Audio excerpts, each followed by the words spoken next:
पुराना घर वक्त और मेहनत का निशान था। उसकी दीवारें, जो कभी चमकदार सफेद थीं, अब फीकी पीली पड़ चुकी थीं, दरारों और जख्मों से भरी हुई। मिट्टी की टाइलों वाली छत ने भी अच्छे दिन देखे थे। कई टाइलें गायब थीं, जिससे बारिश का पानी अंदर रिसता था। यहाँ रहते थे रामू, एक गरीब मजदूर, और उसकी पत्नी सीता। रामू दिन रात मेहनत करता, उसके हाथ कठोर थे, उसकी पीठ अपने परिवार का पेट पालने के बोझ से झुक गई थी। हर दिन वह सूरज निकलने से पहले ही निकल जाता और उसके डूबने के बहुत देर बाद लौटता। उसकी कमाई मुश्किल से घर का खाना जुटा पाती थी। सीता, एक शांत और मजबूत महिला, अपने छोटे से घर को संभालती थी। वह उनके कपड़े सीलती, खाना बनाती और तमाम मुश्किलों के बावजूद उनका हौसला बढ़ाती थी। फिर भी उनके घर की जर्जर हालत, खासकर उस पुराने जर्जर लकड़ी के दरवाजे को देखकर उसके मन में हमेशा एक बेचैनी सी लगी रहती थी। एक शाम सीता ने रामू से कहा। उसकी आवाज में फिक्र साफ थी। दरवाजा और भी खराब होता जा रहा है। जंग लगे कीलों और बस एक उम्मीद से जुड़ा हुआ वह दरवाजा जब भी हवा चलती तो डरावनी आवाज करता हुआ हिलता था। मुझे पता है सीता, रामू ने जवाब दिया। उसकी आवाज थकी हुई थी। उसने सीता का हाथ पकड़ा। उसकी खुरदरी उंगलियों ने प्यार से उसका हाथ सहलाया। मैं जल्द ही ठीक कर दूंगा, तुम चिंता मत करो। लेकिन रामू, सीता ने जोर देते हुए कहा। उसकी आवाज कांप रही थी। अगर कोई घुस आया तो? हमारे पास इतना कुछ भी नहीं है, लेकिन अगर वह थोड़ा भी, उसका गला रुंध गया। वह अपनी डर को बयान नहीं कर पा रही थी। सीता की चिंता बेबुनियाद नहीं थी। उनके गांव में हाल ही में छोटी मोटी चोरियां ब्याज गई थीं और किसी के उनके घर में घुस आने के ख्याल से ही वह डर जाती थी। उसे लगता था कि वह पुराना दरवाजा मुसीबत को निमंत्रण दे रहा है। रामू ने सीता को अपनी बाहों में खींच लिया, उसे अपने प्यार में समेट लिया। सीता, उसने कहा। उसकी आवाज दृढ़ लेकिन कोमल थी। तुम्हें डरने की जरूरत नहीं है। जब तक मैं यहां हूं तुम्हें कोई नुकसान नहीं पहुंचेगा। मैं हूं ना दरवाजा। उसके शब्द हालांकि सरल थे, लेकिन उनमें प्यार और दिलासे की ऐसी गहराई थी जिसने सीता के डर को शांत कर दिया। रामू की मौजूदगी, उसकी अटूट ताकत, हमेशा से उसकी ढाल, उसका रक्षक रही थी। सीता उसके पास आ गई, उसके आलिंगन से शक्ति पा रही थी। वह जानती थी कि वह सही कह रहा था। रामू अपनी अटूट भक्ति और साहस के साथ उनका असली रक्षक था, किसी भी दरवाजे से कहीं ज्यादा मजबूत बाधा।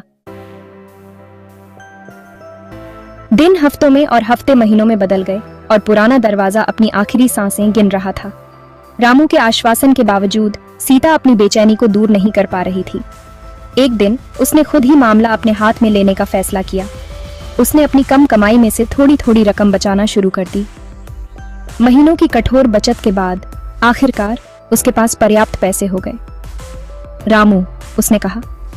उसकी आवाज में दृढ़ संकल्प और अपराध बोध का मिश्रण था। मैंने पैसे बचा लिए हैं, हम एक नया दरवाजा लगवा सकते हैं। रामू ने अपनी पत्नी की तरफ देखा। उसकी आंखों में चिंता और दृढ़ संकल्प की चमक थी। वह जानता था कि वह उसे मना नहीं कर सकता। अगले दिन उसने नया दरवाजा लगवा दिया, एक मजबूत लकड़ी का दरवाजा जिसने उस पुराने आवाज करते दरवाजे को बदल दिया। सीता को राहत महसूस हुई। जीवन जैसा कि हमेशा होता है चलता रहा।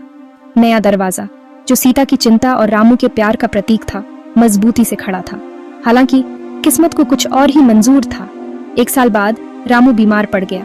उसका एक समय का मजबूत शरीर सालों की कड़ी मेहनत से थककर बीमारी के आगे झुक गया। सीता तबाह हो गई। उसकी दुनिया जैसे उजड़ सी गई। फिर भी अपने गम के बीच उसे एक अजीब तरह की सुरक्षा का एहसास हुआ। कम से कम मेरे पास यह मजबूत दरवाजा तो है, उसने सोचा। उसकी उंगलियां खुरदुरी लकड़ी पर फेर रही थीं। रामू ने यह तो सुनिश्चित किया था। एक रात एक भयंकर तूफान आया। हवा एक चुड़ैल की तरह गरज रही थी। बारिश घर से टकरा रही थी और बाहर की दुनिया अफरातफरी का शिकार थी। सीता जाग रही थी। उसके दिल में डर समाया हुआ था। अचानक उसने एक आवाज सुनी, नए दरवाजे पर एक जोरदार आवाज।